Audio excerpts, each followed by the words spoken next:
Info 56 के मोअज़्ज़िज़ दोस्तों, मैं हूं हाफिज़ आयान और तमाम देखने और सुनने वालों को अस्सलाम वालेकुम। दोस्तों, जब और जहां कहीं भी कंप्यूटर और इंटरनेट सिक्योरिटी का तज़किरा होता है, वहीं हैकिंग और हैकर्स का जिक्र होना कोई गैर मामूली बात नहीं। एक तरह से देखा जाए तो इंफॉर्मेशन टेक्नोलॉजी की दुनिया में हैकिंग और कंप्यूटर सिक्योरिटी के शोबा से ताल्लुक़ रखने वाले अफराद एक ही तस्वीर के दो रुख पेश करते हैं। आम तौर पर हैकिंग और ज़रिए इब्लाग और साइंस फिक्शन फिल्मों में मनफी तौर पर पेश किया जाता है और हैकर्स को कंप्यूटर निज़ाम में गैर कानूनी तौर पर रसाई हासिल करके खुफिया मालूमात हासिल करने वाले अफराद के तौर पर ज़ाहिर किया जाता है। इब्तदा में हैकर की इस्तिलाह कंप्यूटर और टेक्नोलॉजी के ऐसे माहिर के लिए इस्तेमाल की जाती थी जो कंप्यूटर के निज़ाम और नेटवर्क के बारे में वसी मालूमात रखता हो और जिसके लिए टेक्नोलॉजी की किस्म की रुकावट या बंदिश का सबब ना हो, वो इंफॉर्मेशन टेक्नोलॉजी और कंप्यूटर से मुंसलिक पेचीदा मसाइल का मौसर हल पेश कर सके। अब कोई हैकर अपनी तकनीकी महारत मनफी या मुस्बत मकसद के लिए क्यों और किस तरह इस्तेमाल करता है, इसका इसकी नीयत अरादे हुसूल के मकसद पर होता है।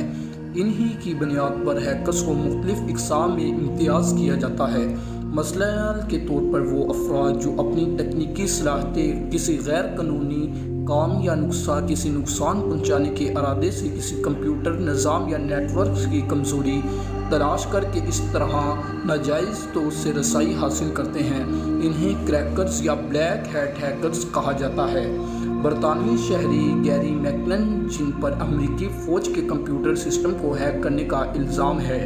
दूसरी जानिब कंप्यूटर टेक्नोलॉजी के वो माहिर जो किसी कंप्यूटर के निज़ाम की कमज़ोरियों को दूर करने और इसे मज़ीद बेहतर बनाने की कोशिशों में लगे हैं, इनके बारे में मुतल्लिका सॉफ्टवेयर कंपनी या तकनीकी अदारे को इत्तला करते हैं, यानी अपनी हैकिंग की इस्तिलाह को मुस्बत मकसद के लिए इस्तेमाल करते हैं। इन्हें IT के मैदान में वाइट हैट हैकर्स कहा जाता है और ऐसे हैकर्स को एथिकल यानी इखलाकी हैकर्स कहा जाता है। वाइट हैट हैकर्स को इंफॉर्मेशन टेक्नोलॉजी के सिक्योरिटी के शोबे में भर्ती किया जाता है। नज़रियाती लिहाज से हैकिंग की ज़मरे को वाइट हैट और ब्लैक हैट हैकर्स की बुनियाद पर तकसीम करना निस्बतन सहल मालूम होता है, मगर अमली तौर पर एक हैकर के लिए ये तफरीक कब और कैसे मुबाहम हो जाए ये कहना मुश्किल है। हैकर्स की ये तफरीक सिर्फ IT की दुनिया तक महदूद है।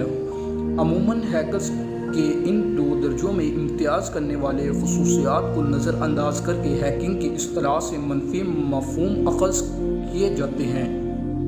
जो IT और कंप्यूटर टेक्नोलॉजी में तरक्की हो रही है, इसी की रफ्तार से इस टेक्नोलॉजी के मनफी इस्तेमाल या हैकिंग के तरीक़ाकार में भी जिद्दत आ रही है। हाल ही में शाया की जाने वाली सिस्टमैटिक थ्रेट रिपोर्ट के मुताबिक माजी की निस्बत मौजूदा हैकर्स बोट नेटवर्क्स और सॉफ्टवेयर रोबोट्स के ज़रिए खामोशी से हमला करने को तरजीह देते हैं। इस रिपोर्ट के मुताबिक रोज़ाना 1402 डिनाइल ऑफ सर्विस के हमले किए जाते हैं, जबकि धोखा देकर पासवर्ड हैक करने यानी जीमेल्स वगैरह हैक करने हासिल करने के वाक़यात में 29% इजाफा हुआ है। IT के अंडरवर्ल्ड में ऐसे हैकर्स या क्रैकर्स भी हैं जो तकनीकी महारत या मालूमात के बगैर बने बनाई कंप्यूटर प्रोग्रामों और स्क्रिप्ट्स के ज़रिए कंप्यूटरों इंटरनेट के निज़ाम में खलल या नुकसान पहुंचाते हैं। ऐसे अफराद स्क्रिप्ट हैकर्स कहा जाता है। स्क्रिप्ट हैकर्स कम उम्र लोग होते हैं जो हैकिंग के बारे में तजस्सुस रखते हैं, अपने आप को हैकर कहलाकर अपना दर्जा अपने हम उम्रों के दरमियान बुलंद करने की ख्वाहिशमंद होते हैं। हैकर्स नेटवर्क कॉल सिस्टम को भी कई मरतबा निशाना बना चुके हैं। अब सवाल ये उठता है कि इन स्क्रिप्ट किड्स को हैकिंग के लिए बनाए प्रोग्राम टूल मिलते कहाँ से हैं। इसका मुख्तसर सा जवाब है इंटरनेट पर जहाँ दुनिया भर के मौज़ूआत पर मवाद मौजूद है, वहीं थोड़ी सी जुस्तजू के बाद हैकिंग के मुतल्लिक़ मालूमात और ज़रिए के साथ साथ दीगर हैकर के ग्रोहों की सरगर्मियाँ भी वाज़िया हो जाती हैं। इसी तरह अगर हैकिंग के हवाले से इंटरनेट पर पाकिस्तान के बारे में तलाश की जाए तो G-Force Pakistan, silver alerts Pakistan, hackers club जैसे कुछ हैकर्स के ग्रोहों के नाम सामने आते हैं, जिन्होंने माजी में पाक भारत ताल्लुकात की कशीदगी के दौरान भारतीय वेबसाइट को साइबर हमलों का निशाना बनाया था। سیاسی تنازعات میں ملوث ممالک کی ویب سائٹس اور ڈیجیٹل اثاثے مخالف ممالک کے ہیکروں کے سائبر حملوں کا ہدف کیوں ہیں اور کیسے بنتے ہیں، اس پر بات کسی اور وقت ہوگی، مگر فی الحال ایک بات تو طے ہے، انفارمیشن ٹیکنالوجی اور کمپیوٹروں کے نظام کی سیکیورٹی کے ارتقاء میں ہیکرز نے اہم کردار ادا کیا ہے، کیونکہ دیکھا جائے تو کمپیوٹر ٹیکنالوجی سے منسلک بیشتر خامیاں کسی نہ کسی ہیکر کا نشانہ بننے کے بعد ہی درست کی گئی ہے۔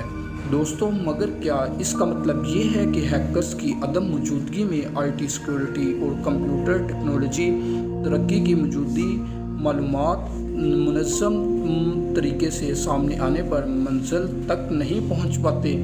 آپ کا کیا خیال ہے؟